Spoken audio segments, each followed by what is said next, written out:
Cedar Columbus Bank and Trust. Welcome to CBT in the Community, where we highlight businesses, organizations, and people that make Columbus thrive. Today, we are here with Sarah Boustert of Columbus Area United Way. Thank you so much for joining us. Yeah, thank you so much for having me. So Sarah, tell me, how did you end up at the Columbus Area United Way, and what inspires you every day to keep going with this organization? Yeah, so previously I worked at the Department of Health and Human Services. So I previously worked with families, and United Way was one of those resources that we actually referred families to all the time. So I knew just this kind of small portion of United Way. And, one day I saw that there was this position that was available, and I applied.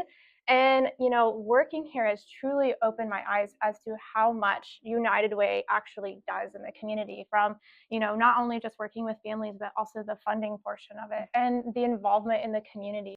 So Sarah, you mentioned funding. So tell me, how does the United Way sustain its funding, and what is your biggest concern right now for continuing to sustain the funding? Yeah, so every year we have a campaign, and each year we identify a need, and that's usually what our goal is or our reach is every year for a campaign. So this year it's 1.3 million. So how do we get that message out? And it's really just about the education, right? It's about every year we're continuing relationships with businesses and companies, and especially our pacesetter companies who do a majority of our campaign every year. So we really try to show the appreciation as well out to the individual donor as well, and just keeping that relationship. On top of that, we are extremely grateful that our director, Hope, she does a great job at grant writing. So we have grant dollars that help stretch those dollars. So, we always like to say that, that impact of $1 to $6, it really does go a far way. So we just really that education piece of it too. I would say the biggest challenge for us, and I think it's something that a lot of people face, is how do you get the word out? How do we get that younger generation as well? Because you could say, like 20 years ago, everyone would say, oh, I listen to the radio or I read the newspaper. But now there's over 50 different ways that people can get, their news or their information. So how do we kind of find that algorithm? How do we get traction on to make sure that we're reaching the most people that we can, and also educate them on, the resources that we have? Because 9 times out of 10, a lot of people say, wow, I never knew that existed until we talked to them. Correct. And you mentioned partner agencies. Exactly how many do you fund every year on average? Yeah, so right now we have 19 partner agencies, and we have over 30 different programs. So we focus those on, they focus on financial stability, health, or education in our community. That's how we help determine their funding as well, because we see what their impact is in the community under those 3 pillars. Sure. As we talked funding, you mentioned you have 19 partner agencies that you help, you fund, you're supporting. So what is going to maintain that level of consistency for future success for not only those 19 organizations, but organizations that may come on later? How are you guys going to do that? Yeah, and that's a challenge for us as well, and something that we want to continue growing as our agency.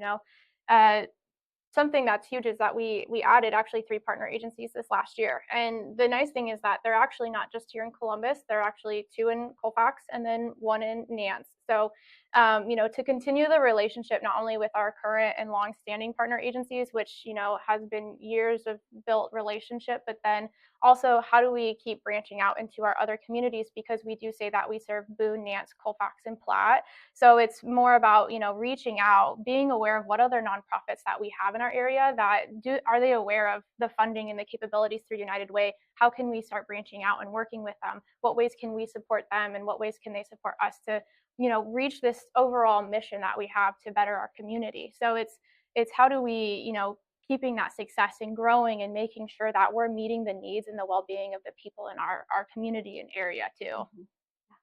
So Sarah, we've talked funding, we've talked agencies, we've talked how much money this community needs this year.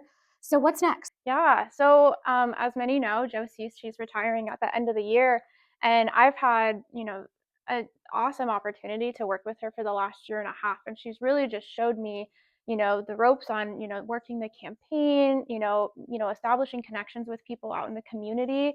And as she retires, I'll start stepping fully more into that campaign role.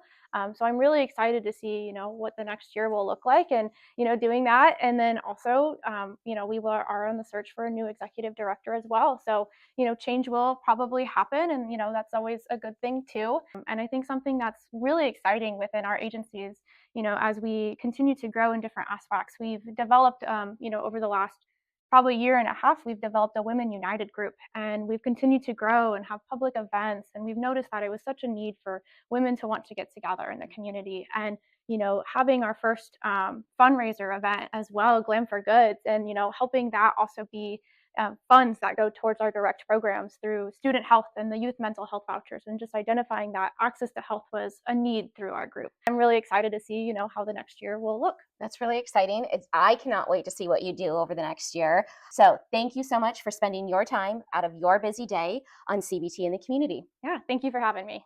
And that's a wrap on this month's episode of CBT in the Community, where we highlight businesses, organizations, and people that make Columbus thrive.